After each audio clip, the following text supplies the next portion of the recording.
Halo, selamat Ya, malam Mbak Titi. Assalamualaikum. Waalaikumsalam warahmatullahi wabarakatuh. Malam. Sorry nih Senang telat gabung. sekali, senang sekali Mbak Titi bisa berkenan meluangkan waktunya untuk ngobrol-ngobrol santai dengan kita.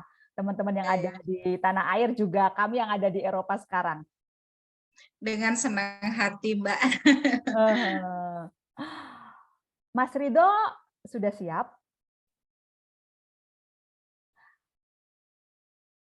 Ini kita kelompok kecil aja, santai aja ya Mbak Titi, karena Ya. kita ngobrol-ngobrol santai. Mhm, Ini mhm. tadi Ini aku lihat ada Bang Syahril Hasibuan dari Cibitung juga berkenan join untuk acara ngobrol-ngobrol santai bersama Mbak Titi saat ini.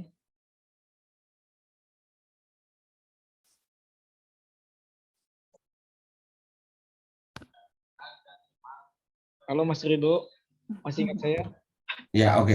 Suara saya masuk ya? Ya, Oke, masuk baik. Mas Ridho. Baik. Ya, selamat malam Mbak Titi. Malam, Mas Ridho. Ya, Assalamualaikum warahmatullahi wabarakatuh. Setelah ini sudah kita nanti dari teman-teman sebagian sudah bergabung, mudah-mudahan nanti bertambah. Tapi ini tema yang cukup sensitif ya.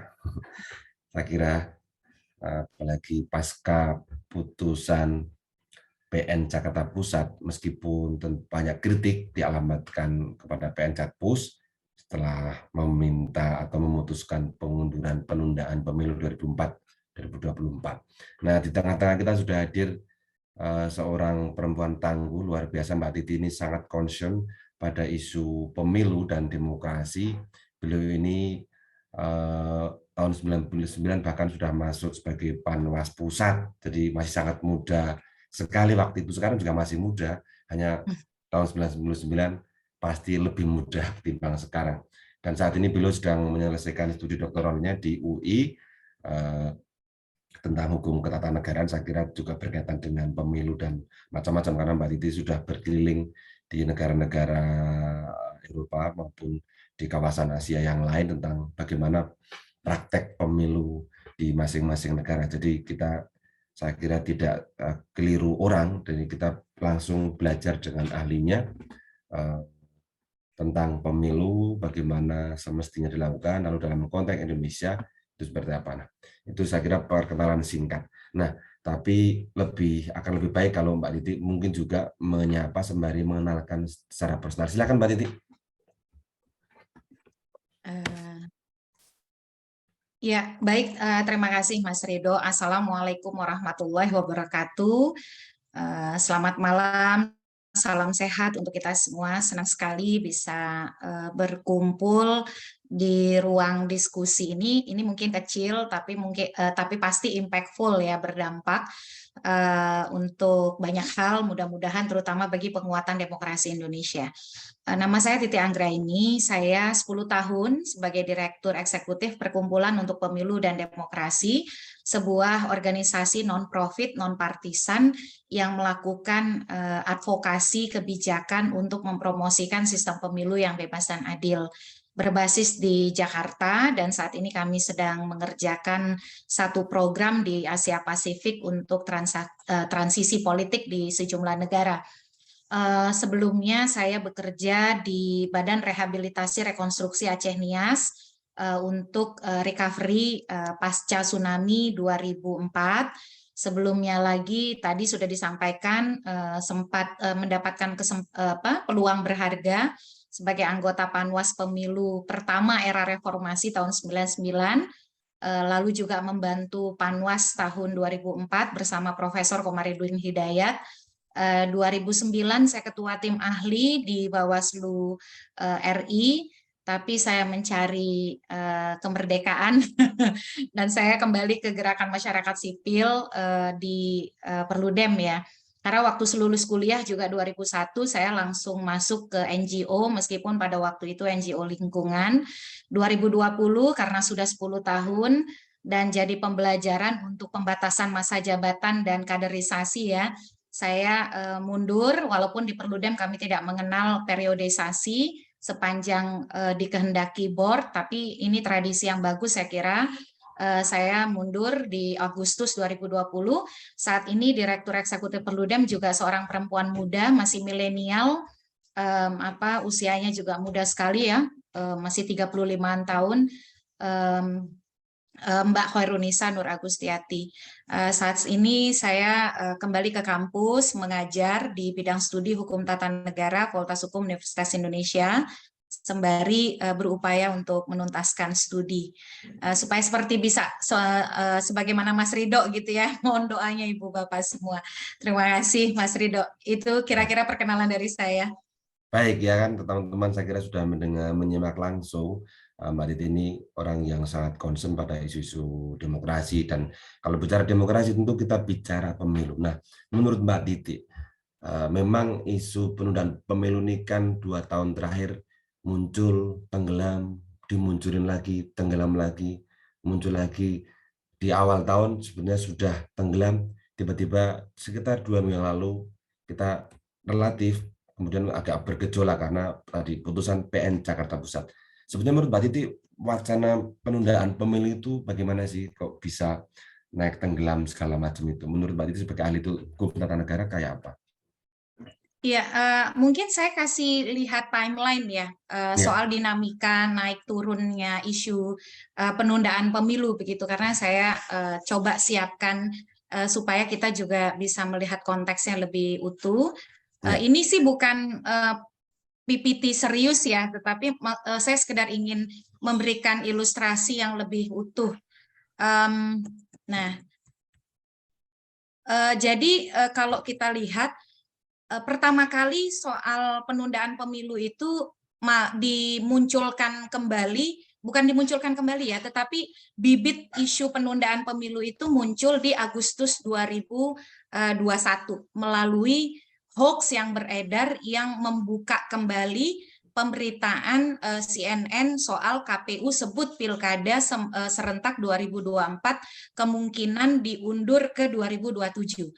Nah, itu sebenarnya berita Juni 2020 ketika membicarakan dinamika pembahasan RUU Pemilu, di mana ada rencana untuk membuat desain pemilu serentak nasional dan pemilu serentak daerah. Jadi desain di dalam RUU Pemilu itu, pemilu serentak nasional memilih DPR, DPD, Presiden di 2024, lalu kemudian ada pemilu serentak daerah memilih DPRD dan kepala daerah di 2026 atau 2027. Nah, itu pernyataan dari Ketua KPU yang bercerita soal RUU Pemilu yang pada waktu itu dibahas di DPR, walaupun pada ujungnya RUU Pemilu ini gagal begitu. Nah, tetapi kemudian itu dipelintir sedemikian rupa dengan pemberitaan dan juga banyak sekali postingan-postingan di media sosial bahwa KPU menyatakan pemilu itu ada kemungkinan. Jadi bukan pilkada yang ditunda digeser, tetapi pemilu 2024 bergeser ke 2 tahun setelahnya 2026 atau 2027. Itu Agustus 2021 ramai sekali. Nah, kemudian dia menjadi makin ramai setelah saya mencatat ya, ada pernyataan dari Menteri Bahlil ya, Menteri Investasi Bahlil Lahadalia 9 Januari 2022. Jadi bergulir tuh Agustus 2021, kemudian menjadi seolah-olah dapat momentum besar ketika 9 Januari 2022 di acara indikator penyampaian hasil survei indikator, dia menyatakan soal aspirasi kelompok ekonomi untuk menunda pemilu dengan argumen untuk menjaga stabilitas ekonomi yang baru pulih gitu.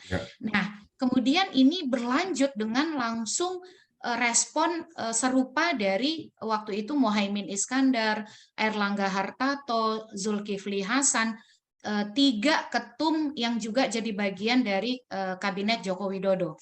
Nah, penundaan pemilu ini sejatinya merupakan rangkaian dari proses narasi awal Presiden 3 periode Pak Kodari ya dan sejumlah pihak, dia tenggelam narasi 3 periode, lanjut dengan narasi penundaan pemilu.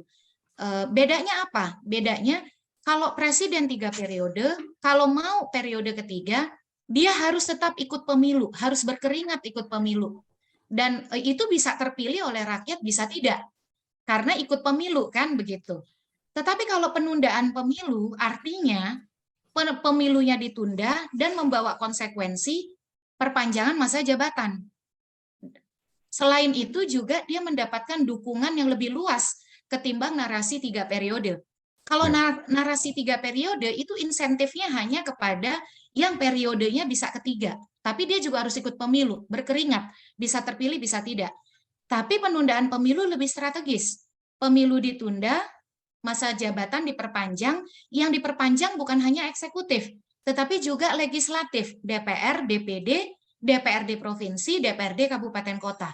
Jadi ada insentif yang menjangkau lebih banyak orang untuk ikut mendukung gerakan ini, ketimbang gerakan 3 periode. Jadi awal 3 periode, lalu tenggelam, kemudian masuk penundaan pemilu, satu paket dengan perpanjangan masa jabatan.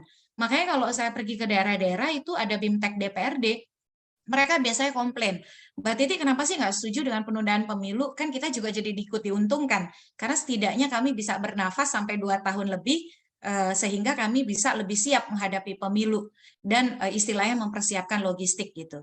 Dan makanya tidak mengherankan kemudian, ini bagi saya sangat terkejut ya, ketika Lanyala itu yang sangat getol bicara soal menolak penundaan pemilu, lalu pada akhirnya 21 November 2022 justru bicara soal dukungan pada penundaan pemilu dan penambahan 2 tahun jabatan presiden.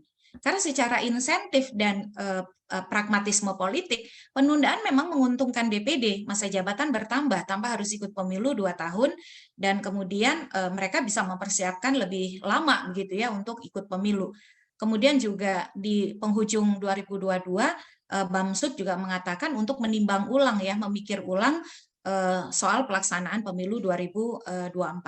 Nah ini sedikit sekelumit kenapa kemudian ternyata langgamnya itu berlanjut gitu ya, presiden 3 periode, lalu kemudian dia agak tenggelam, lalu di Agustus 2021 bukan tenggelam sih, agak surut gitu ya, yang bicara 3 periode sampai hari ini juga masih ada.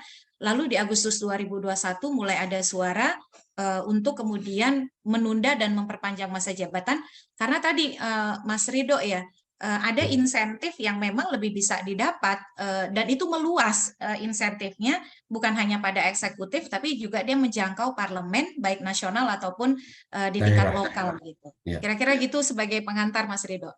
Betul, iya memang saya juga seringkali bersinggungan dengan teman-teman DPR dari pusat maupun di daerah, itu memang kalau ya Mas, kalau ada penundaan kita juga ikut senang ya, karena kan apalagi yang bupati, gubernur, wali kota yang dipilih 2020 itu kan kalau periode hanya 4 tahun kalau sampai 2024, sementara yang lazimnya atau secara undang-undang kan 5 tahun, tapi karena ada undang yang terbaru kemudian mereka hanya terbatas sampai 4 tahun saja. Nah, kalau melihat naik turun atau surut tenggelamnya isu itu, dan kemudian kita 2 minggu lalu yang selama ini kan nyaris tidak pernah mendengar ya ada Partai Prima yang mengajukan gugatan. Secara publik kan secara umum tidak begitu tahu, kecuali yang mengamati mungkin Mbak Titi paham. Nah itu menurut Mbak Titi ada korelasi enggak antara tadi dari Bapak Menteri Bahlil, lalu beberapa pernyataan ketua umum partai pendukung pemerintah, kemudian bahkan tadi mungkin beberapa teman di Eropa tidak paham, Lanyala itu adalah ketua DPD RI, jadi ketua Dewan Perwakilan Daerah RI, kemudian disebut juga ada terakhir Pak Bamsud. Pak Bamsud itu adalah ketua MPR RI, jadi supaya teman-teman di Eropa juga tidak roaming karena ini siapa, karena saya kira beberapa nama itu bagi teman-teman di Eropa tidak terlalu familiar barangkali. Nah itu gimana Mbak? Menurut Mbak Titi, analis Mbak Titi, kira-kira ada nggak korelasi dari wacana beberapa eksekutif, lalu teman-teman dewan pun dari kabupaten kota juga ya diuntungkan kalau bahkan tadi Pak itu juga belumnya, termasuk kan sempat ada para lurah gitu ya ke Senayan, mereka bahkan meminta 9 tahun kepala desa. Ya kepala desa lurah itu. Nah itu gimana Mbak menurut Mbak Titi? Ya, saya ingin membantu teman-teman untuk memahami kasus Prima ini lebih utuh ya. Sebenarnya saya menulis cukup panjang dan itu dalam versi berbahasa Inggris, nanti saya bisa share, tetapi saya coba merangkum melalui malam ini supaya kita dapat konteksnya. Karena kan seolah-olah kita dapat di ujungnya saja ya, ada putusan Pengadilan Negeri Jakarta Pusat 757 ini. Prima itu sudah berjuang untuk mencari keadilan itu dalam jangka waktu yang sangat panjang. Kalau kemudian ada putusan PN ini dan ada muatan politis yang lebih besar, yang sangat besar, itu bisa jadi karena bertemunya dua kepentingan, memanfaatkan momentum mereka yang mencari keadilan ini. Jadi kalau dilihat di sini, Mas Ridho ya, ini kan putusan Jakarta Pusat nomor 757 ya. Ini registrasinya itu di Jakarta Pusat, PN Jakarta Pusat, Pengadilan Negeri Jakarta Pusat 8 Desember 2022. Putusannya dibacakan 2 Maret 2023. Jadi prosesnya kurang lebih 2 bulan lah ya. Januari, Februari, Maret, 3 bulan, mohon maaf. Januari, Februari, Maret, 8 Desember 2022 ke 2 Maret 2023.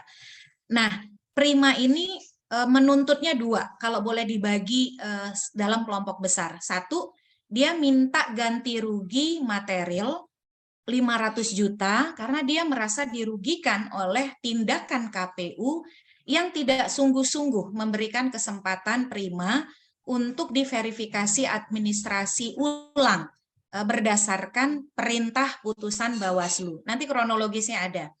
Lalu yang kedua, dia minta ganti rugi imaterial atas tadi kan materialnya ya. Jadi ini gugatan perdata sebenarnya, bukan gugatan pemilu. Karena kalau kamar pemilu itu tidak di sini. Nah, ganti rugi imaterialnya itu adalah dia minta karena dia dirugikan, tahapan pemilu itu semuanya dihentikan. Dan tahapan pemilu dimulai dari awal selama 2 tahun 4 bulan 7 hari. Bagaimana menghitung 2 tahun 4 bulan 7 hari ini? Jadi itu Mas, seluruh tahapan pemilu, hari tahapan pemilu, jadi tahapan pemilu di Indonesia itu ada 11. Dari awal yaitu penyusunan regulasi, anggaran, dan program, sampai tahapan ke-11 yang terakhir yaitu pengucapan sumpah janji pasangan calon presiden, wakil presiden terpilih. Jadi kalau dijumlah-jumlahkan harinya, itu adalah 2 tahun 4 bulan 7 hari. Durasinya gitu. Nah dia juga minta agar kalaupun dikabulkan, maka putusan itu harus berlaku serta-merta, with furbar bei furat gitu. Jadi walaupun ada banding, tidak menghalangi eksekusi. Nah, kenapa sih Prima sampai ke sini? Sebenarnya Prima ini seperti orang frustasi gitu. Dia itu sudah mencoba semua pintu supaya dia bisa jadi peserta pemilu. Prima ini dipimpin oleh pentolan mantan aktivis Partai Rakyat Demokratik ya, PRD. Dan Partai Prima ini dulu sebelumnya bernama Partai Kemajuan, lalu berubah menjadi Partai Prima. Nah, Partai Prima ini dinyatakan KPU tidak lolos verifikasi administrasi. Jadi menjadi partai politik peserta pemilu di Indonesia itu memang berat sekali, Bapak Ibu. Harus mendaftar, harus diverifikasi administrasi, harus diverifikasi faktual dengan persyaratan yang maha dahsyat. Punya kantor di seluruh provinsi, punya kantor dan pengurus di 75% kabupaten kota, punya pengurus di 50% kecamatan, punya anggota 1.000 atau 1/1000 populasi di setiap kabupaten kota. Dan itu dibuktikan dengan KTP dan kartu tanda anggota. Jadi bahkan Marcin Walecki, pakar politik global, menyatakan ini adalah persyaratan menjadi peserta pemilu yang salah satu paling berat di dunia dan paling mahal. Untuk mendirikan partai dibutuhkan 10-15 juta US dollar kalau kalkulasi dia. Nah, jadi Prima ini mendaftar lengkap berkas, lolos, tapi saat verifikasi administrasi fase kedua, dia dinyatakan tidak memenuhi persyaratan administrasi. Kemudian dia pergi ke Bawaslu. Nah, pergi ke Bawaslu itu di 17 Oktober 2022. Ini poin yang pertama. Setelah persidangan di Bawaslu, Bawaslu menemukan ternyata instrumen teknologi yang digunakan oleh KPU itu tidak berkinerja baik. Suka down, datanya naik turun, lalu kemudian suka offline, dan seterusnya. Intinya adalah karena instrumen teknologi yang dipakai dalam verifikasi partai itu kinerjanya tidak optimal, Bawaslu memerintahkan KPU untuk memberikan kesempatan 1 kali 24 jam bagi Prima memperbaiki berkas-berkas. Nah, Menindaklanjuti itu, KPU kemudian menulis surat kepada Prima. KPU menulis suratnya itu dengan menyertakan ketentuan ada yang boleh diperbaiki, ada yang tidak boleh diperbaiki. Surat 103 yang ini. Nah, bagi Prima, surat 103 ini merugikan mereka. Karena kata mereka, Bawaslu itu tidak memerintahkan seperti itu. Bawaslu itu membolehkan mereka memperbaiki berkas administrasi gitu. Nah, tapi KPU-nya tetap ngotot. Akhirnya tetap berjalan walaupun Primanya protes. Nah, berjalan akhirnya keluarlah status hasil perbaikan administrasi tindak lanjut putusan Bawaslu. Prima kembali dinyatakan tidak memenuhi syarat atau TMS. Nah, mereka merasa diperlakukan tidak adil begitu, karena bagi mereka tidak mendapatkan perlakuan sebagaimana semestinya. Akhirnya mereka pergi lagi ke Bawaslu untuk protes. Sayangnya protes mereka ini ditolak oleh Bawaslu, karena Bawaslu punya regulasi yang menyatakan kalau orang kembali protes ke Bawaslu atas suatu tindakan yang merupakan tindak lanjut dari putusan yang dibuat oleh Bawaslu, mereka tidak bisa menerima karena ada konsep hukum yang disebut dengan nebis in idem atau double jeopardy begitu ya. Seseorang tidak bisa diadili karena perbuatan yang sama untuk kedua kalinya. Nah, ditolak oleh Bawaslu, mereka lalu pergi ke PT UN.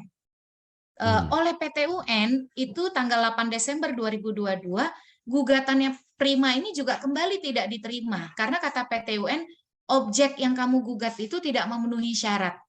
Nah, jadi inti persoalan itu tidak mendapatkan juga jawaban penyelesaian begitu ya.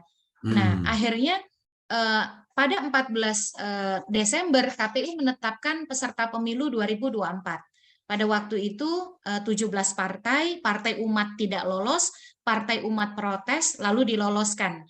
Jadi 18.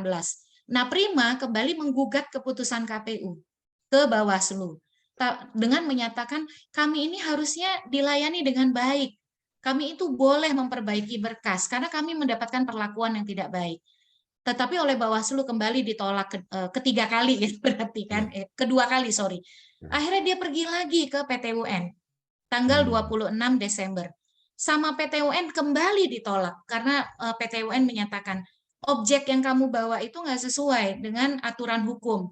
Harusnya kamu membawa keputusan dari KPU yang menyebut nama kamu itu tidak lolos. Nah, sembari dia berproses di PT UN untuk mempersoalkan, ternyata dan kemudian dia berproses ya, dia juga pergi ke ke pengadilan negeri dengan menggugat perdata kerugian perdata. Ternyata PT UN putus duluan tanggal 19 Januari. Di pengadilan negeri masih berlanjut prosesnya. Di pengadilan negeri Jakarta Pusat waktu itu KPU mengatakan Prima kamu ini tidak punya legal standing untuk pergi ke pengadilan negeri Jakarta Pusat karena kompetensi absolut untuk gugatan perbuatan melawan hukum itu bukan di pengadilan negeri Jakarta Pusat tapi di pengadilan tata usaha negara. Tetapi tanggal 20 Januari ini mohon maaf bukan 2022 2023 terbit kemudian putusan sela oleh Pengadilan Negeri Jakarta Pusat. Kata Pengadilan Negeri Jakarta Pusat, kami berwenang menangani gugatan perdatanya Prima. Nah, sayangnya sebenarnya Mas Ridho ya, setelah ada putusan sela tanggal 20 Januari 2023 ini, KPU itu tetap tidak mengajukan saksi, tidak mengajukan ahli, padahal yang diminta petitumnya atau yang diminta oleh Prima ini tidak main-main. Kalau ganti 500 juta mungkin negara sanggup ya, amat sanggup. Ya. Tapi dia minta tahapan dihentikan dan dimulai dari awal kembali. Ini permintaan yang unik, yang sebelumnya dia tidak pernah ajukan di Bawaslu ataupun di PT UN. Di Bawaslu dan PT UN dia selalu minta agar dia dipulihkan sebagai peserta pemilu. Dia cuma minta agar dia dijadikan peserta pemilu. Tetapi ketika dia menggugat ke Pengadilan Negeri Jakarta Pusat, gugatan dia itu luar biasa mintanya. Dia minta tahapan dihentikan, lalu juga dia minta tahapan dimulai dari awal begitu. Nah, oke, singkat kata, tanggal 2 Maret 2023 kemudian terbitlah putusan PN yang seperti kita tahu sekarang ya, sangat kontroversial dan mengejutkan. Jadi ini sebenarnya proses yang bagi Prima sendiri itu saya memahami bahwa mereka merasa ada yang tidak tuntas perlakuan terhadap mereka karena mereka mempersoalkan tindakan KPU yang dianggap tidak memberikan pelayanan yang layak bagi mereka terkait dengan verifikasi administrasi. Dan memang persoalan yang disoalkan itu tidak pernah mendapatkan penyelesaian kecuali di Pengadilan Negeri Jakarta Pusat. Di Pengadilan Negeri Jakarta Pusat, Prima disebutkan oleh majelis hakim yang ada 3 orang ini, Tengku Oyong, perbuatan melawan hukum yang didalilkan Prima itu terbukti. Memang KPU tidak melayani Prima dengan baik. Lalu dalil-dalil Prima itu juga terbukti. Sayangnya KPU itu tidak menjawab. Jadi dalil-dalil Prima soal ada permasalahan di sini, di kabupaten ini, lalu di mana begitu. Jadi KPU tuh hanya stick menjawab dengan mengatakan gugatan Prima ini salah alamat karena bukan yurisdiksinya Pengadilan Negeri Jakarta Pusat, itu berkaitan dengan kompetensi absolut pengadilan ya. Yang kedua, gugatannya ini tidak jelas atau obskur libel. Tapi dia tidak menjawab perkara per perkara yang dipersoalkan itu gitu. Nah, dari sisi upaya mencari keadilan, sebenarnya saya bisa memahami upaya itu. Tapi yang saya tidak bisa pahami adalah substansi putusannya yang melenceng jauh. Dari harusnya kan kalau gugatan perdata, betul. Jadi harusnya kalau gugatan perdata kan fokus pada kepentingan perdata Partai Prima. Nah, kepentingan perdata Partai Prima itu apa? Menjadi peserta pemilu kan begitu. Dan mendapatkan ganti rugi 500 juta. Nah, sayangnya putusan ini justru menabrak banyak hal. Menabrak hak-hak publik dari partai peserta pemilu yang lain yang ada 18 di tingkat nasional, lalu ada partai politik lokal di Aceh untuk mendapatkan pemilu yang tepat waktu sesuai tahapan yang sudah ada karena harus diperintahkan berhenti, dan yang kedua juga menabrak hak seluruh rakyat Indonesia untuk bisa memberikan suara pada waktu yang tepat. Jadi problemnya menurut saya adalah pada substansi putusan. Nah, harusnya kalau PN Jakarta Pusat menemukan bahwa memang ada tindakan badan publik yang namanya KPU dan pejabat pemerintahan di KPU yang melawan hukum, dia menyebutkan itu. Dan kemudian misalnya memerintahkan agar ini diperiksa oleh pengadilan yang berwenang. Siapa? PT UN Jakarta gitu ya. Atau paling tidak masih bisa dipahami kalau PN Jakarta Selatan ini memerintahkan agar Prima ini diverifikasi ulang atau kemudian dijadikan setidaknya ya peserta pemilu, itu masih bisa saya pahami gitu ya, sebagai walaupun kontroversial tapi masih bisa dicari argumennya. Nah, tapi putusan PN Jakarta Pusat yang poin 5 menghukum untuk menghentikan tahapan, memulai tahapan dari awal, itu hampir tidak bisa dicari landasan legal konstitusionalnya. Bahwa hakim pengadilan negeri dengan segala kontroversinya bisa melangkah sejauh itu. Karena kan harusnya hakim juga paham konstitusi ya. Apalagi kita berada di tengah diskursus tarik-menarik, kontroversi, perdebatan, menunda pemilu dan perpanjangan masa jabatan. Ini kan masuk ke istilahnya kawah Candra di muka, kontroversi luar biasa, skandal yang sangat besar, kalau sampai pada poin nomor 5 ini. Masa sih hakim tidak tahu ya, kalau publik kita diramaikan soal penundaan pemilu, perpanjangan masa jabatan, ada pasal 22E Undang-Undang Dasar yang menyatakan pemilu harus setiap 5 tahun sekali, KPU sudah menetapkan hari pemungutan suara di bulan Februari 2024, Presiden harus sudah berganti pada 20 Oktober 2024. Nah, sehingga dengan demikian saya merasa ini adalah putusan hukum, iya benar, tetapi muatan politiknya sangat dominan, sangat kuat, dan sangat besar. Dan siapa kekuatan politik yang ada di sana, itu yang kita ingin cari tahu sama-sama begitu. Bagi saya sih tidak masuk akal kalau dengan dalih bahwa dia adalah hakim perdata, dia mengatakan dia tidak tahu soal konstitusi, norma-norma umum yang kita ketahui soal pemilu adalah harus tepat waktu dan seterusnya gitu. Tetapi kalau Prima mencari keadilan, itu saya bisa pahami.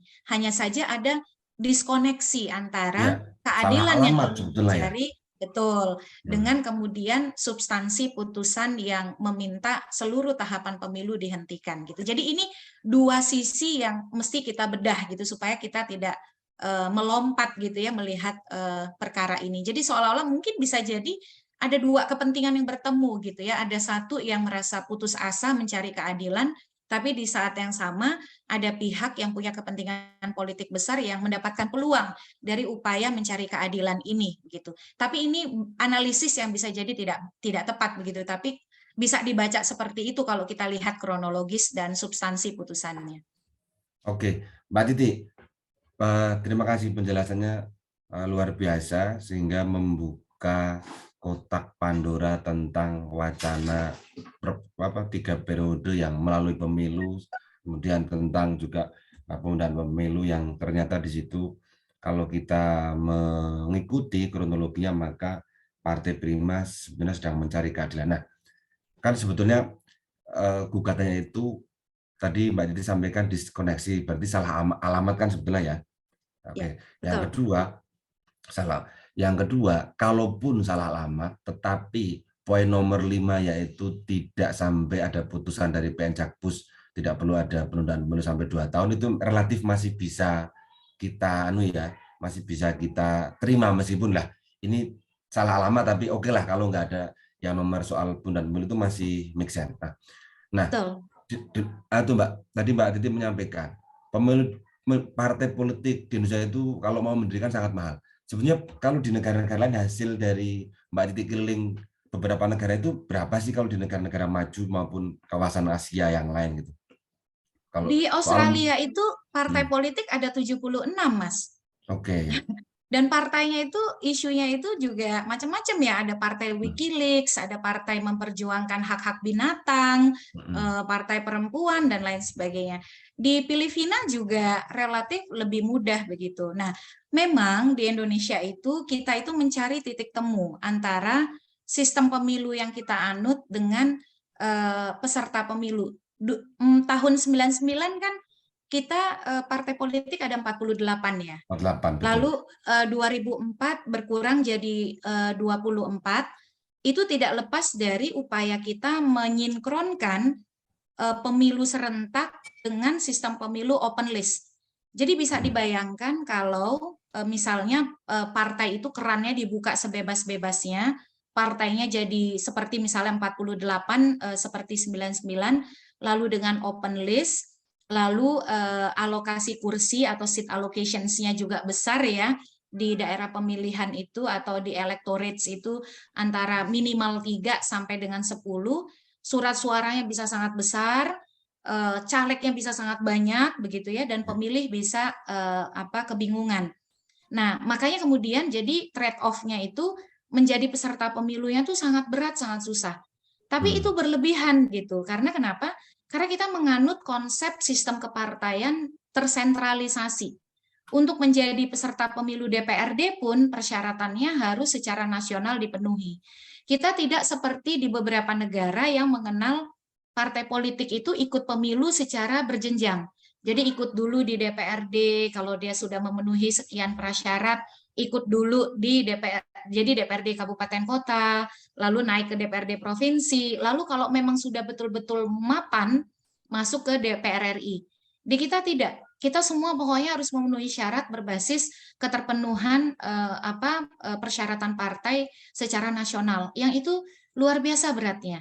Nah, jadi memang partai politik akhirnya, walaupun karakter dia adalah karakter lokal, tapi dia dipaksa menjadi partai politik nasional dengan syarat yang berat tadi. Nah, kami itu sebenarnya pernah mengusulkan partai politik itu supaya seperti sistem liga saja. Jadi bertanding di kabupaten kota dulu, atau kemudian kalau dia mampu mencapai prasyarat tertentu naik ke level provinsi gitu ya, seperti liga bola gitu ya. Baru kemudian sistem nasional. Tapi kan ini tidak istilahnya tidak berhasil ya. Ya susah memang kalau mendorong isu di mana pembuat undang-undang kita juga punya kepentingan mempertahankan eksistensi mereka kan gitu. Dan memang ada ketidakadilan. Jadi ada putusan MK nomor 55 tahun 2020 yang memberikan privilege pada partai-partai yang punya kursi di DPR, di National Parliament, untuk bypass satu tahapan menjadi partai politik peserta pemilu. Jadi bagi partai baru, mereka harus ikut semua tahapan, mendaftar, verifikasi administrasi, dan verifikasi faktual. Dicek itu secara faktual keanggotaan, kepengurusan kantor, dan lain sebagainya. Ya. Tapi bagi partai yang punya kursi di DPR, yang ada 9 ya, itu hanya cukup mendaftar dan ikut verifikasi administrasi. Mereka tidak usah verifikasi faktual. Jadi ada insentif atau privilege bagi partai-partai yang punya kursi di DPR, yang itu tidak dipunyai oleh partai-partai baru, begitu seperti Prima, dan juga partai yang tidak punya kursi di DPR. PSI, Perindo, semua harus ikut seluruh rangkaian itu tahapan, tadi. Tahapan yang sangat panjang itu ya. Betul, sangat panjang, berat, mahal, dan kompleks begitu ya, dan bahkan terindikasi juga ada irregularities ya dalam praktiknya atau ada malpraktis di dalam proses pelaksanaannya begitu. Oke. Jadi kalau menurut coba tadi yang dari Amerika? Dari Skandinavia, Marcin Walecki, Polandia, dia dari Polandia. 15 juta US dollar. 10 sampai 15 juta US dollar. Berarti sekitar berapa itu? Banyak. Banyak ya, aduh. Banyakan mana sama yang kasus perpajakan KIT apa itu? Aduh, itu banyak sekali Mbak, bikin partai. Kalau uang pajak bisa bikin partai beberapa ya, berternak partai kali. Oke, ini sudah setengah jam di awal. Ini luar biasa. Pasti teman-teman yang menyimak pusing karena ini isu yang ternyata sangat menarik dibahas dan kita udah ada ahlinya. Oke, Mbak Titi, sebelum nanti saya lempar ke teman-teman ya. Kekuatan besarnya kalau analisis sampai saat ini kan ini tiba-tiba Partai Prima sendiri, oke lah kita hargai mereka sedang mencari keadilan, tetapi di gugatan-gugatan sebelumnya kan tidak pernah meminta penundaan pemilu, hanya sebagai peserta.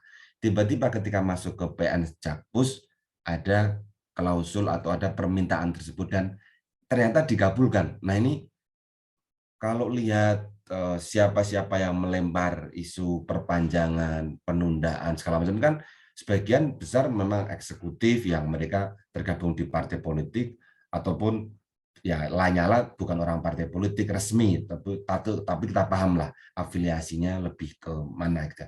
Itu kalau melihat dari peta yang ada, situasi atau analisis politik Mbak Titi gimana secara ini? Melihat tiba-tiba gugatan poin soal 2 tahun ditunda itu, tiba-tiba masuk dan itu dikabulkan. Ya. Jadi kalau gugatan perdata itu, ini kan gugatan perdata melawan badan publik atau pejabat pemerintahan.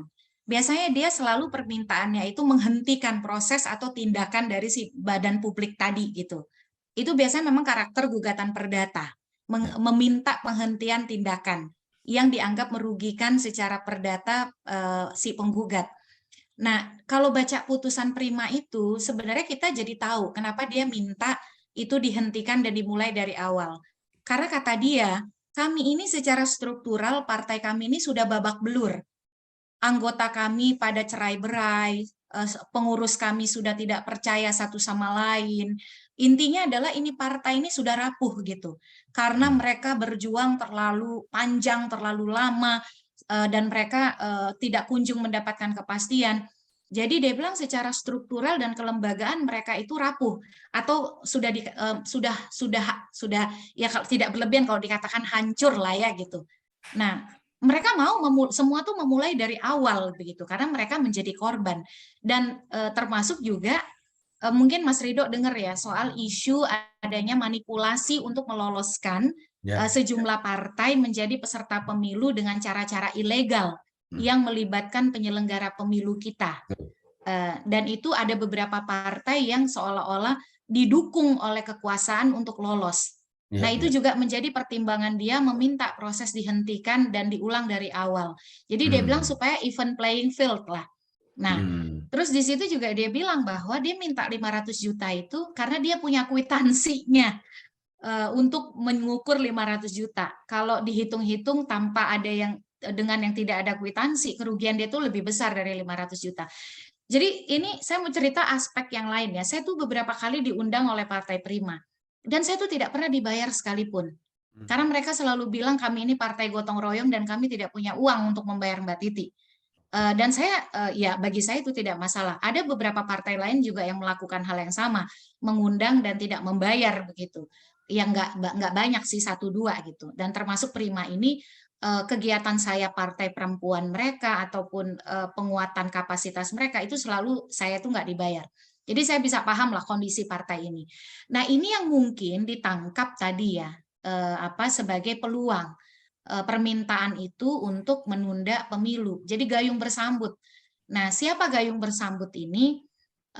Kebetulan saya bukan orang yang punya akses pada ring 1 ya, proses politik gitu. Ini sangat mengejutkan karena pertama gini, mestinya ya KPU itu ketika ada putusan sela tanggal 20 Januari itu setidaknya mesti woro-woro lah kepada para pihak publik. Ini ada proses di Pengadilan Negeri Jakarta Pusat yang permintaannya dahsyat dan eksepsi kami itu ditolak gitu ya. Pengadilan Negeri tetap menyatakan mereka berhak gitu.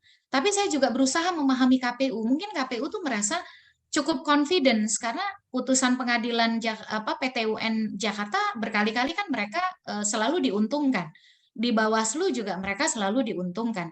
Jadi mungkin percaya diri bahwa di pengadilan negeri ini juga akan terjadi hal yang sama. Makanya tidak mengajukan saksi, tidak mengajukan ahli. Dan publik pun tidak tahu, tidak diberitahu soal adanya proses ini. Kan proses ini berjalan tanpa kita tidak banyak tahu begitu. Nah, yang tahu tuh siapa? Ya pasti ya orang bisa mengakses kan begitu. Orang yang bisa mengakses proses ini dan lain sebagainya.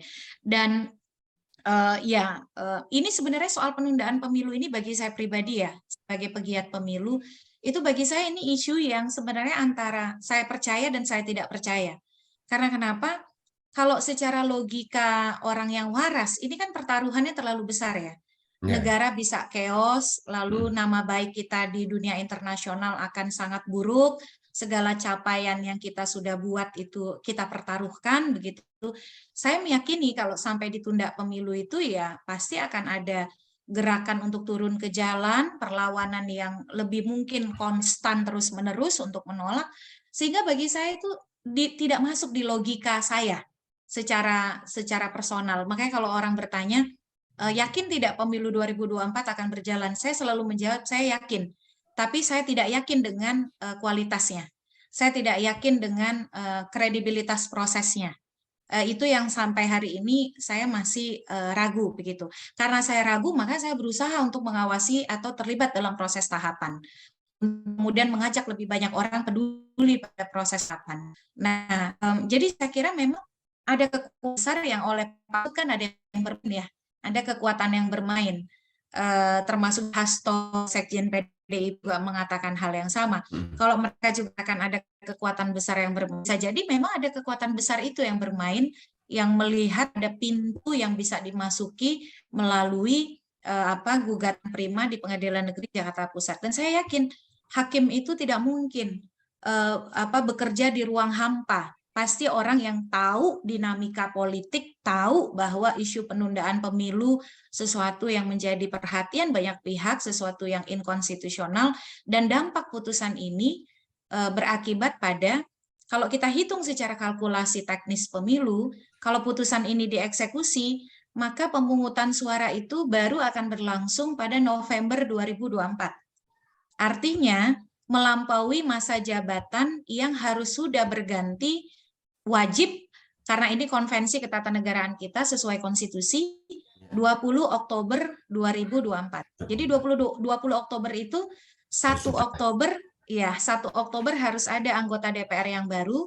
20 Oktober 2024 harus sudah calon presiden, wakil presiden yang terpilih dilantik dan diambil sumpahnya.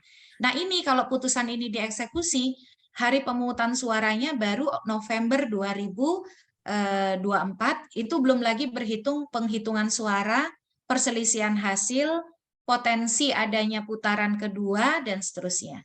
Jadi ya saya kira begitu ya Mas Ridho ya. Iya, iya.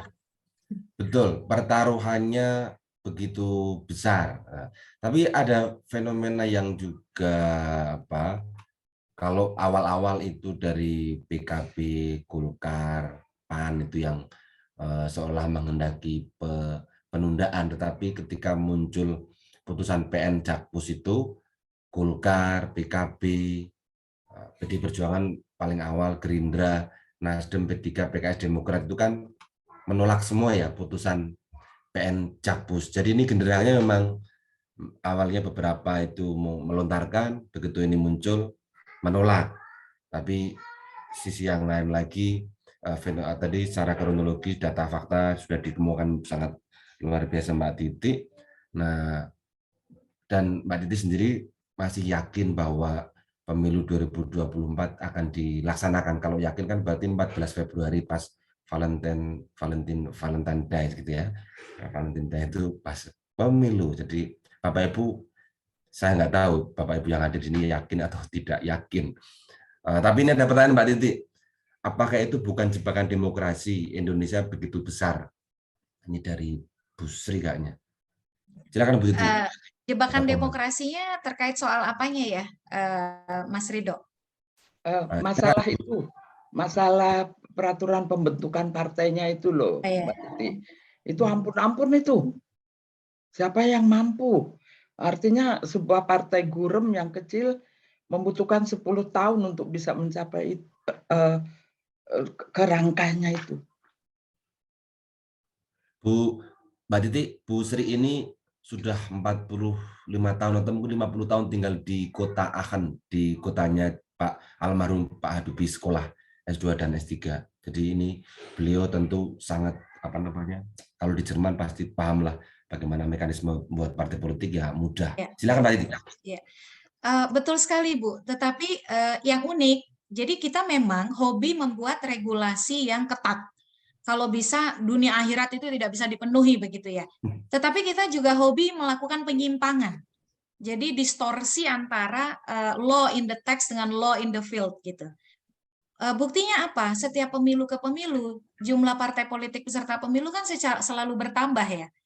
Jadi syaratnya dibuat berat, tetapi realitasnya selalu ada partai baru. Kenapa? Karena ternyata dalam implementasi persyaratan itu selalu saja ada yang disimpangi atau selalu saja ada yang tidak dilakukan sebagaimana apa yang diperintahkan. Oleh karena itu kami menyatakan daripada begitu buat syarat-syarat yang berat, ngapain sih kalau diimplementasikannya juga selalu ada bargaining politik begitu. Buat saja syarat yang masuk akal begitu. Nah, tetapi emang ini kan karakter ya Bu ya. Jadi satu sisi kita ini masih banyak berharap pada regulasi sebagai panacea bagi penyakit yang kita hadapi dalam politik dan hukum, tetapi di saat yang sama saat kita punya regulasi, kita juga selalu punya cara untuk menyiasatinya. Nah, bahkan kalau pengalamannya Pak Hadar Nafis Gumai, kalau persyaratan di Undang-Undang Pemilu kita itu betul-betul dipraktikkan, Bu, persyaratan yang berat tadi, sebenarnya partai politik kita itu bisa jadi tidak lebih dari 5, Bu. Atau mungkin jangan-jangan kurang dari 5 begitu. Tetapi kan selalu ada cara untuk berkompromi. Nah, itu yang menurut saya apa harus ada skandal dulu ya, seperti di kepolisian, Verdi Sambo, atau di pajak begitu ya, supaya misalnya pemilu dan politik kita ini benar gitu. Karena Amerika pun kan harus ada skandal Watergate ya, sehingga mereka membenahi keuangan politik mereka. Nah, saya itu menunggu-nunggu gitu ya, semoga ya Tuhan ada skandal yang sangat besar gitu, sehingga kita bisa berbenah gitu. Mungkin memang ada karakter orang Indonesia itu begitu, suka membuat peraturan tapi juga yang langgar kita sendiri. Itu menggejala di segala lini, dari bidang apapun, mau bidang event itu bidang agama juga seringkali bukan agamanya ya, tapi orang-orang yang beragama kadang-kadang juga membuatnya begitu. Apalagi di politik, mereka yang buat, mereka yang mengatur. Jadi ya kan. Oke. Tadi saya ada saya lihat yang raise hand, Mbak Siti, jadi atau kawan yang lain, jika ada pertanyaan, kita masih punya waktu 30 menit ke depan dengan Mbak Titi. Apa saya? Bapak. Sebentar. Ya, sebentar. Ya silakan, Bu Sri.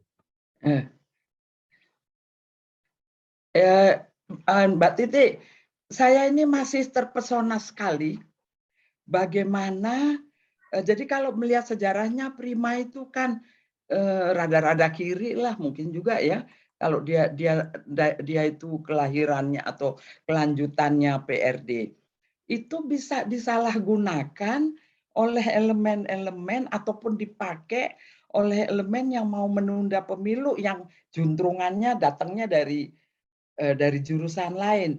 Ini untuk saya tuh, aduh ampun begitu ya, luar biasa, terpesona. Saya jujur terpesona mendengarkan uraiannya tadi tuh ya, betapa ya bagaimana ya, ini kan kiri. Itu kalau orang Jerman bilang itu kiri sama kanan ketemu waktu mau. Akhirnya jadi Hitler di dalam sejarah Jerman. Nah, ini apakah kita ada kemungkinan begitu tuh Bu, Mbak itu? Oke, silakan Mbak Titi bisa merespon. Pertemuan itu kan bisa jadi secara oportunis terjadi melalui majelis hakim, bisa jadi kan, tanpa misalnya melibatkan persetujuan salah satu pihak, Prima misalnya. Kita tidak tahu ya Bu, apakah ini sebuah momentum yang ditangkap secara luar biasa. Kalau kata Pak Mahfud kan dia bilang ada kepentingan, ada pihak kepentingan besar yang bermain begitu. Apakah kemudian kepentingan itu berjalan tanpa kendali Partai Prima ataukah dengan komunikasi yang terjalin, saya tidak tahu. Tetapi ada momentum yang kemudian digunakan, iya gitu. Nah, tetapi kemudian putusan ini, jadi memang pemilu 2024 ini menjadi ironis dan anomali karena kita berhadapan dengan persoalan yang sangat fundamental.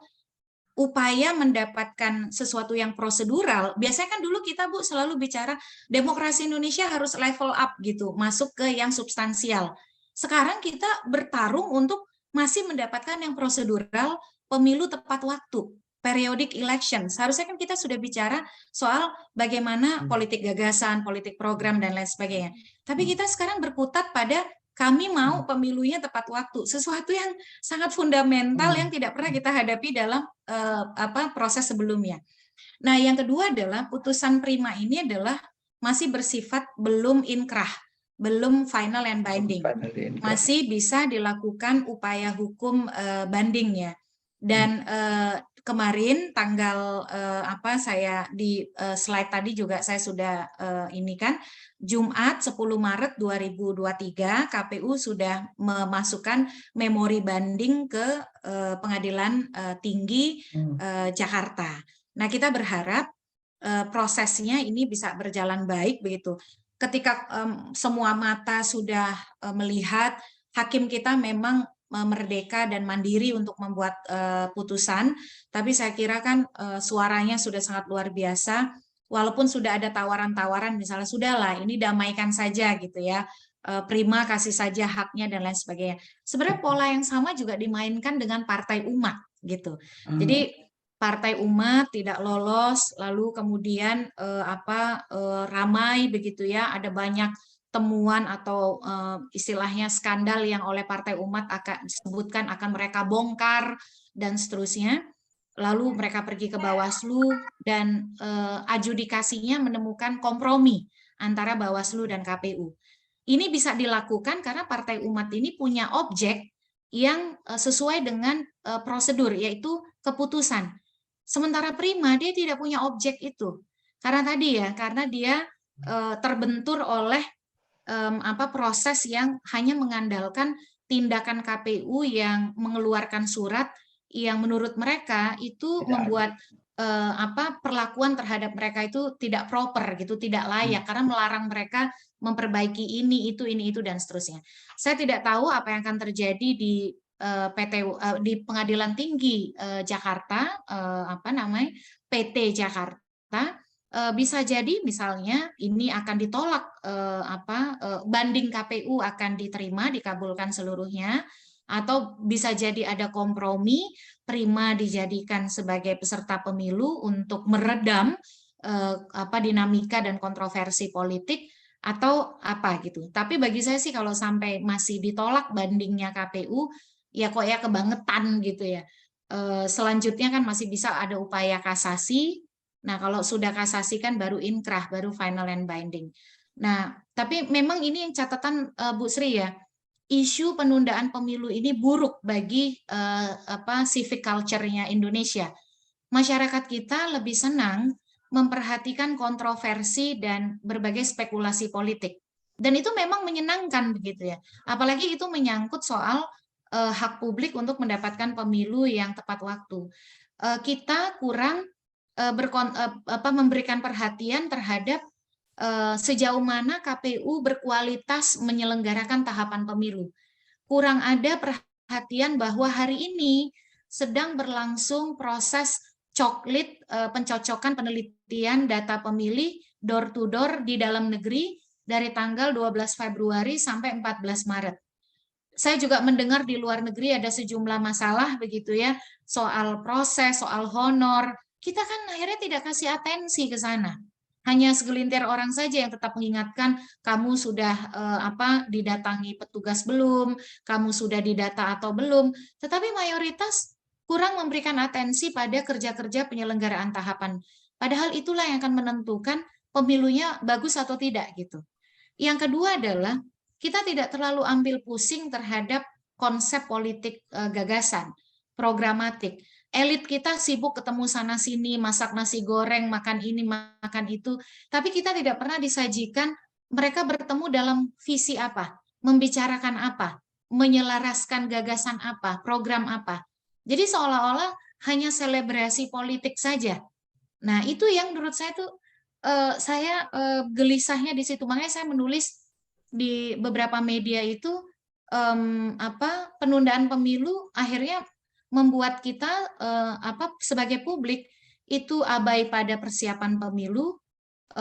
Yang kedua adalah abai pada politik gagasan dan program. Padahal kita selalu dibilang berorientasilah pada visi, misi dan lain sebagainya. Ya susah gitu. Karena ruang publik kita penuh dengan spekulasi, kontroversi, gosip politik, anasir-anasir politik, yang memang kalau politik warung kopi itu menarik untuk didiskusikan, ketimbang misalnya bicara hal-hal yang lebih substansial, hak pilih, dan lain sebagainya gitu. Nah ini yang mengganggu sih Bu sebenarnya. Dan memang faktanya adalah secara teknis, pemilu kita juga banyak masalahnya kan sekarang gitu. Ya, Mbak Titi, kalau memang secara hukum kan belum final. Nah, kalau lihat proses hingga gugatan atau KPU melayangkan gugatan sampai nanti mungkin kasasi gitu ya di MA. Itu kalau dari prosesnya kan juga makan waktu lama. Nah, apakah ketika proses ini belum ingkrah, kemudian ini proses pemilu juga di Indonesia berjalan terus, kalau misalnya sampai berapa bulan November itu kan harusnya sudah penetapan ini ya, resmi DJT daftar calon tetap caleg DPR RI, DPR provinsi maupun kabupaten kota. Nah itu kalau sampai bulan-bulan itu belum ingkrah, apakah putusan PN Jakpus itu tetap mengikat atau bagaimana? Walaupun di poin ke-6 putusan Jakpus ini kan sebenarnya putusan yang biasa ya kalau perkara perdata melawan pejabat publik ya. Mas Ridho ya yang poin 6 ini kan menyatakan putusan perkara ini dapat dijalankan terlebih dahulu secara serta-merta uit furbar bei furat gitu. Nah, ini sama persis dengan yang diminta oleh Prima. Intinya begini, walaupun ada upaya hukum banding, tapi eksekusi atas putusan ini tetap bisa langsung dilakukan. Nah, apabila kita menengok pengalaman masalah hukum pemilu kita sebelumnya, di 2019 juga hampir ada putusan serupa, yaitu ketika perkara Osman Sabta Odang atau OSO, waktu itu kan ingin maju DPD ya, Dewan Perwakilan Daerah, tapi dia digagalkan karena ada putusan MK yang menyatakan pengurus partai tidak boleh masuk ke DPD karena itu jalur independen non partai. Akhirnya dia gugat kemana-mana, ke PT UN, ke Pengadilan Negeri, ke Bawaslu, semuanya dikabulkan, tapi tetap tidak dieksekusi oleh KPU karena KPU berpegangan pada konstitusi, yaitu sebagai norma tertinggi dalam bernegara kan. Nah, sama seperti putusan ini. Nah, putusan ini tidak bisa dieksekusi karena bertentangan, dalam artian tidak bisa dieksekusinya gini.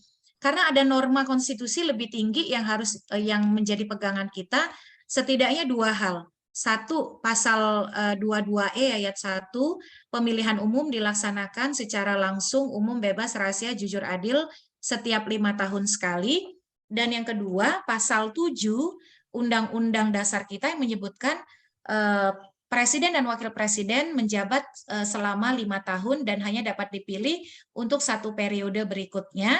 Itu kan menandakan bahwa tidak, ini berbenturan dengan poin yang kelima tadi ya, karena 20 Oktober 2024 kan harus terpilih ya paslon hasil pemilu 2024 untuk periode kepemimpinan 2024-2029. Jadi meskipun ada poin yang ke-6 dan ini memang poin lazim dalam gugatan perdata, tapi dia bertentangan dengan norma-norma konstitusi secara eksplisit, sehingga kalau bagi saya pribadi ada alasan yang sangat kuat dan tidak meragukan gitu ya, no doubt, bahwa KPU bisa tidak melaksanakan dan terus menjalankan tahapan-tahapan pemilu. Ini kan saya share sedikit ya Ibu Bapak, ini tahapan pemilu kita yang sudah berjalan. Nah ini kita berada di sini nih. Jadi kita saat ini akan menuju pencalonan anggota DPR, DPRD yang akan dimulai 24 April 2023.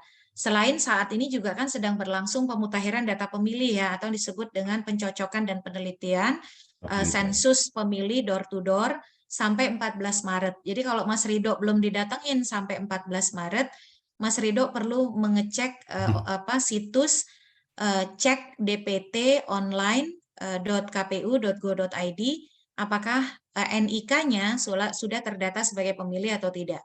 Nah, itu nanti saya bisa klik tuliskan di kolom chat. Pencalonan presiden sendiri sebenarnya masih lama sekali gitu. 19 Oktober itu baru pengumuman. Masih lama sekali. Calon tetap itu akan ditetapkan 25 November 2023. Itu baru ketahuan tuh siapa pasangan calon kita, siapa calon anggota DPR, DPRD kita yang tetap dan DPD kita. Masa kampanye baru 28 November 2023. Nah, ini putaran pertama ya, 14 Februari. Kalau ada yang putaran kedua kita akan berlangsung pada Rabu 26 Juni 2024.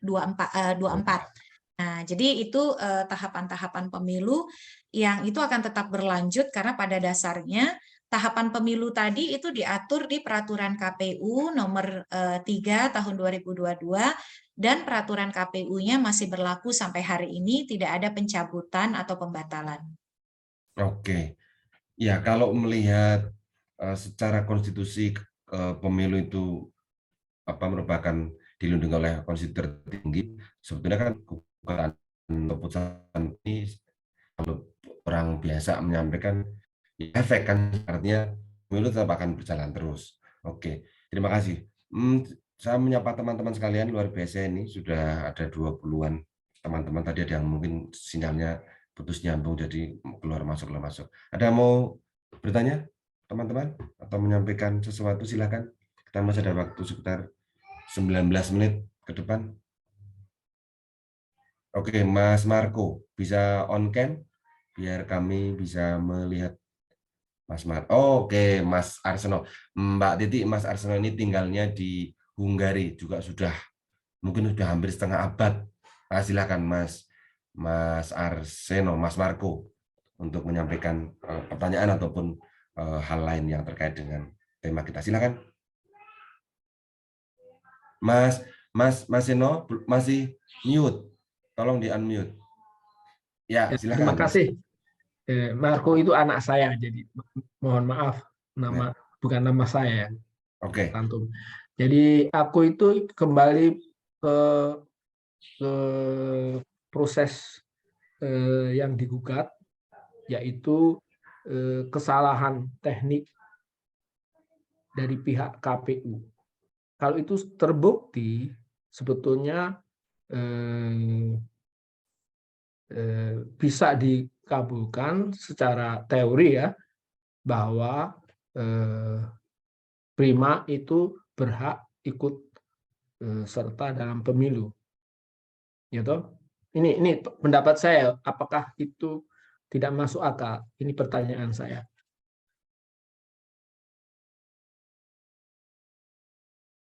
Halo? Iya, halo. Maksudnya tidak masuk akalnya kalau apa, Pak? Jadi kan itu kan Ya. sudah terbukti di tingkat Bawaslu, bahwa Bawaslu mengatakan bahwa telah terjadi masalah teknik dari pihak KPU untuk bisa membantu Prima memperbaiki data sistemnya atau bagaimana gitu kan. Nah, ini kan sudah secara kenyataan sudah tertulis. Nah, apakah dengan ini bisa dinyatakan bahwa gugatan Prima itu secara hukum itu masuk akal, atau maksudku berhaklah jadi mendapat keadilan dari Bawaslu. Nah, kalau mendapat keadilan, dia sebetulnya karena tidak waktunya kan hilang untuk mencoba mengakses data-datanya dan sebagainya. Maka kalau itu tidak diulangkan lagi atau dikasih kesempatan lagi untuk mengulangi perbaikannya, ya berarti KPU itu melanggar hukum. Jadi lebih berat pelanggaran hukumnya, maka bisa dikatakan sebetulnya ya sudahlah, Prima itu berhak ikut serta pemilu. Jadi gugatan-gugatan yang nomor 5 itu sudah sebetulnya tidak masuk akal lagi. Itu. Oke, terima kasih Mas Yono. Silakan Mbak Iti. Iya. Kalau saya pribadi bisa memahami, masih cukup bisa memahami dengan segala rangkaian proses yang sudah dilalui dan perjuangan ini. Kan pada dasarnya Prima itu cuman mau pada awalnya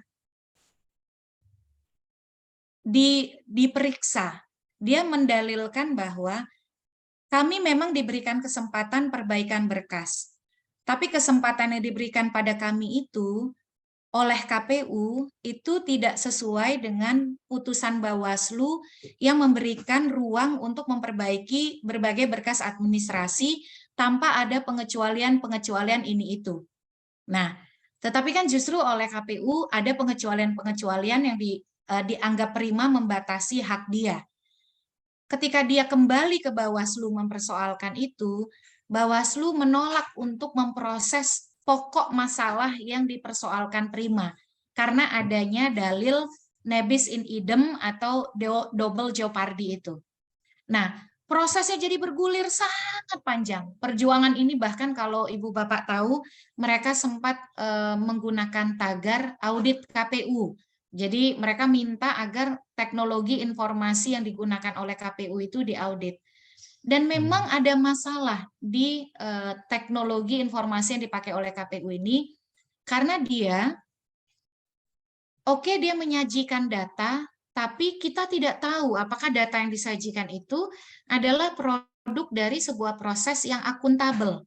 Jadi bisa data disajikan, tapi kan kita tidak tahu bagaimana data processing itu, apakah betul-betul akuntabel, mencerminkan yang sebenarnya atau tidak gitu.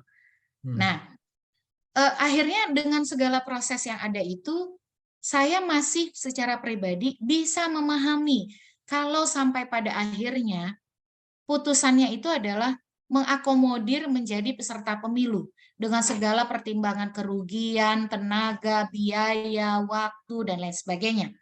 Atau kemudian memberikan ruang yang cukup untuk memeriksa kembali proses yang sudah berlangsung kemarin, apakah ada manipulasi, kecurangan atau tidak? Kenapa itu masih dimungkinkan? Karena pencalonan kan masih agak lama, masih April. Lalu masa kampanye itu masih juga agak lama, masih di 28 November. Jadi walaupun startnya Prima ini ibarat kata seperti perempuan dan laki-laki ya, perempuan banyak tertinggal sehingga dia perlu afirmasi begitu. Itu afirmasi itu bisa diberikan, misal contoh dengan oke lah, Prima kemudian karena kerugian imaterial yang dia rasakan, tercerai-berainya partai, pengurus yang tidak percaya lagi pada soliditas partai, anggota yang pergi, lalu kemudian dia diakomodir menjadi peserta pemilu. Saya pribadi masih bisa menangkap logika itu untuk dipilih gitu ya, atau diambil putusan itu. Meskipun kontroversi pasti tetap ada, terutama bagi mereka-mereka yang ansih melihat positivisme legal soal aturan, tahapan dan lain sebagainya. Jadi Pak, saya bisa menangkap apa yang Bapak sampaikan dan saya bisa memahami alur logika itu begitu. Tapi kan justru yang aneh adalah putusan pengadilannya bunyinya adalah menghentikan seluruh tahapan pemilu dan memulai dari awal. Nah, kalau Prima meminta itu, saya juga masih bisa memahami permintaan itu. Mungkin mereka berada di tengah kefrustasian, mentok sana, mentok sini, sementara mereka tahu ada partai yang disinyalir sebenarnya tidak memenuhi syarat, tidak lolos tapi diloloskan, dan sekarang proses pengaduan pelanggaran kode etiknya itu sedang berlangsung di Dewan Kehormatan Penyelenggara Pemilu. Ada pengakuan dari anggota KPU provinsi dan kabupaten kota bahwa mereka diintimidasi, dipaksa untuk meloloskan sejumlah partai tertentu begitu ya. Jadi bisa jadi itu terakumulasi pada ya sudahlah, secara tragis dan drastis minta saja ini gitu. Saya pribadi tidak setuju dengan itu. Tetapi kalau melihat bagaimana misalnya frustasinya mereka melalui proses yang naik turun tidak mudah ini, ya bisa saja orang sampai pada konklusi yang sangat istilahnya kontroversial sekalipun ya. Mestinya kan itu yang ditahan oleh hakim. Hakim menahan itu, menyetop itu gitu, karena hakim mestinya paham konstitusi kan gitu. Lalu memberikan titik kompromi yang paling masuk akal. Tadi seperti Bapak sampaikan, ya sudahlah kabulkan saja hak perdatanya Prima ini gitu, menjadi peserta pemilu. Meskipun itu juga pasti tidak lepas dari kontroversi dan perdebatan, tapi pada hal yang masih bisa ada logika untuk diterima gitu. Kira-kira begitu, Pak. Ya, terima kasih. Mbak Titi, terima kasih Mbak Titi. Tadi saya mau. Oke, teman-teman, ini kita masih ada waktu lagi. Mbak Titi mau tanya, silakan. Mungkin Mas Ridho, ini ada teman-teman yang bekerja di lapangan seperti Bang Syahril Hasibuan, Panwascam Cibitung, mungkin bisa sharing pengalamannya atau progresnya sejauh ini, juga Mbak Isnawati Hidayah di Panwaslu Den Haag. Mungkin bisa disapa dan berbagi dengan kita. Oke, silakan. Ada Mas Syahril atau Mbak Isna jika ada hal yang mau disampaikan dengan ahlinya kita ini, dengan Mbak Titi. Kalau ada, saya kasih kesempatan. Ya, terima kasih untuk waktu yang diberikan kepada kami. Saya Panwas Cibitung, Kabupaten Bekasi. Di dalam proses pencuplikan dan juga verifikasi ini seringkali kami mendapatkan hambatan. Karena kenapa? Pertama, dalam pengangkatan pantali ini sepertinya mereka kurang mendapatkan sosialisasi di dalam penggunaan e-coklit ataupun di dalam menyampaikan materi dari verifikasi itu sendiri dan pencoklitan. Nah, terlebih ketika mereka mengisi, e-coklit itu mengalami kendala karena atau seperti misalkan susah sinyal atau misalkan servernya terlalu berat, jadi permasalahan coklatnya ini mengalami permasalahan, sehingga seringkali data BP4 itu kurang begitu akurat kemungkinan. Nah, kedua, saya juga menemukan, PKD kami menemukan dalam masalah stiker, setiap pencoklitan itu satu kakak seharusnya satu stiker. Nah, di kita seringkali itu satu rumah bisa lebih dari 2 kakak. Nah, terkadang pihak lantarlinya ini karena mungkin alasannya logistik stikernya ini terbatas, sehingga mereka langsung menempelkan stiker, padahal di situ ada lebih dari 1 kakak. Nah, itu juga permasalahan di dalam lapangan itu sendiri. Nah, itu yang ingin saya sampaikan saja, Pak. Mungkin selebihnya lagi, ini terakhir tanggal 14 dalam masalah pencoklitan itu sendiri, dan belum selesai kami mendapatkan data jumlah pemilih secara totalnya. Karena nanti dari PPK dan Panwas sendiri akan ada pleno sehabis tanggal 14 ini.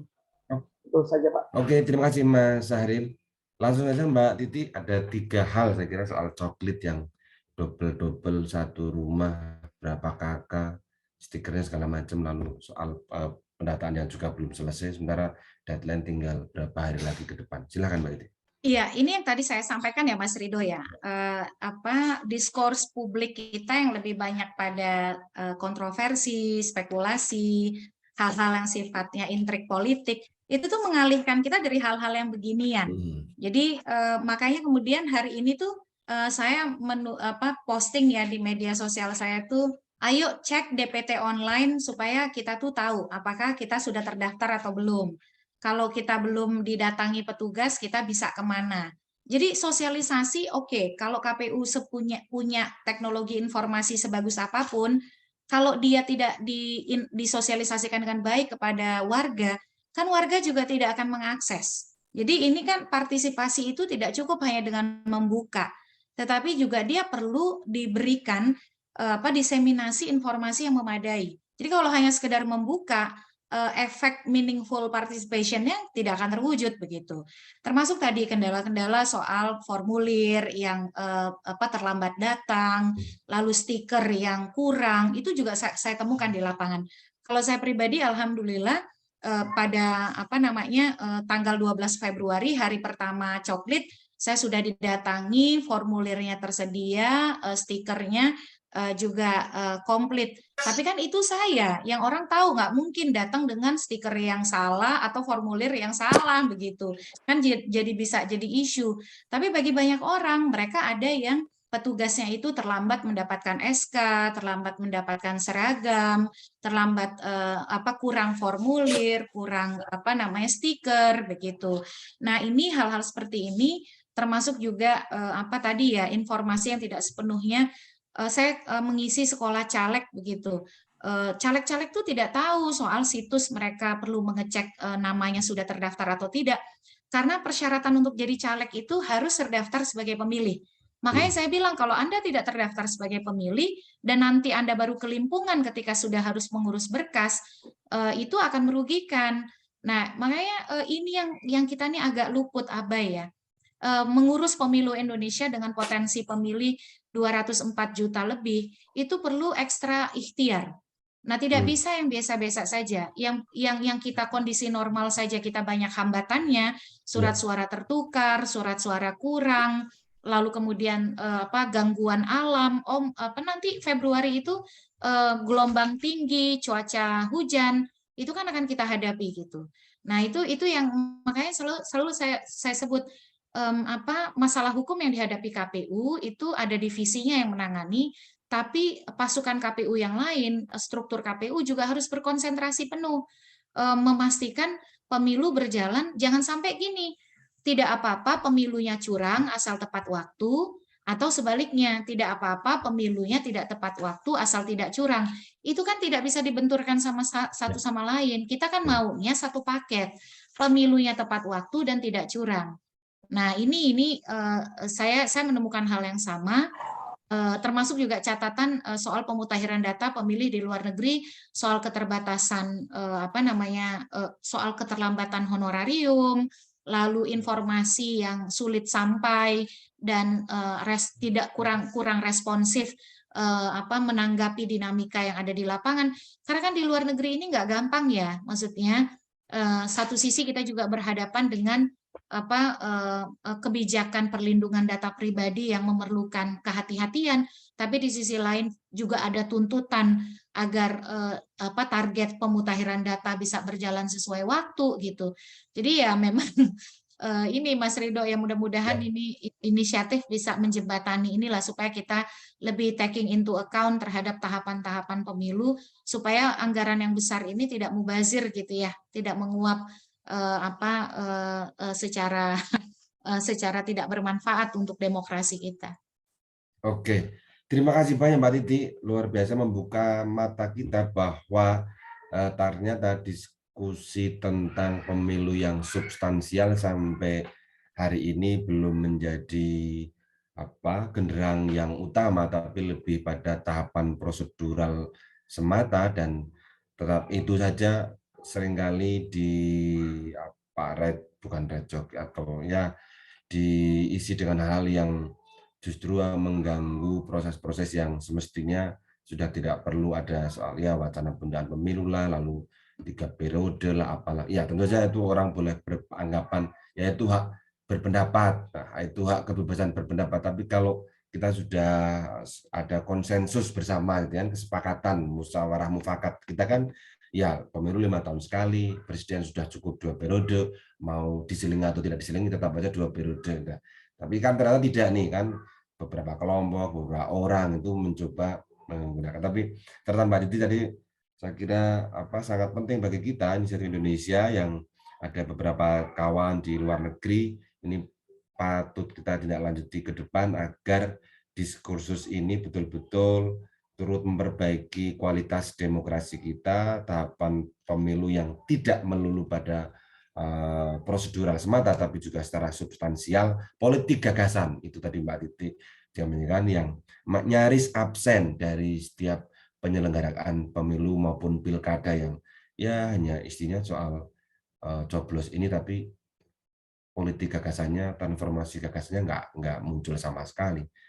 Oke, mungkin terakhir closing statement barang 2 menit Mbak Titi, apa catatannya buat teman-teman inisiatif Indonesia dan juga teman-teman yang lain yang hadir pada malam hari ini? Ya, terima kasih Mas Ridho ya, saya senang sekali bisa berdiskusi. Tentu menjadi harapan kita bersama pemilu bisa berjalan dengan baik, karena ini kan sebenarnya hak rakyat yang kita diberi kesempatan cuma 5 tahun sekali begitu. Jadi kalau kemudian prosesnya berjalan tidak baik dan lain sebagainya, justru menjadi sesuatu yang kontradiktif bagi proses kita bernegara. Nah, yang kedua, saya juga persoalan pemilu di luar negeri juga kan tidak sederhana ya, tidak sedikit gitu soal pemutakhiran data pemilih, lalu juga ketersediaan logistik pemilu yang juga sempat ramai kan di pemilu 2019 lalu.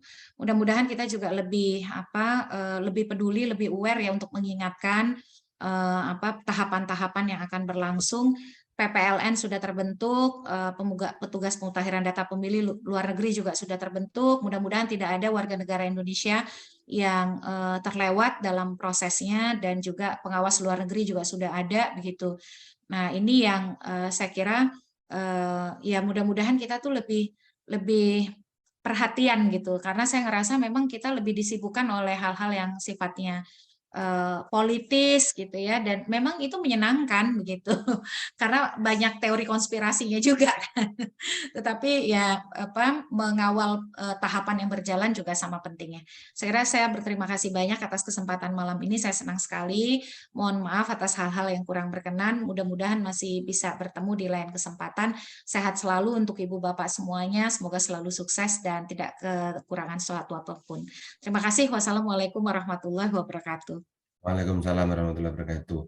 Sebelum pada pamit, mohon on cam kita bisa foto bersama terlebih dahulu, nanti terakhir saya berikan ke Mbak Asti.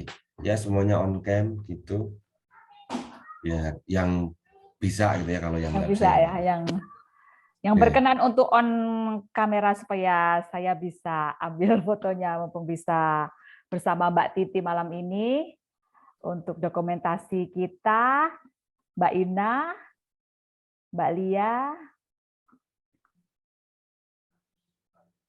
Oke, begitu Mbak Mira. Baiklah, mari kita senyum bersama. Tampilkan senyum manisnya supaya saya bisa screenshot.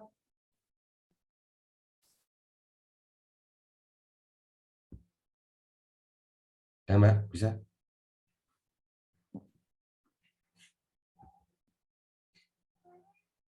Gimana, Mbak Asti, bisa? Ya. 1, 1, 2, 2, 3, 3, 2, 1. 1. Oke, ya. Oke, Terima Mbak kasih Titi. teman-teman. Apa?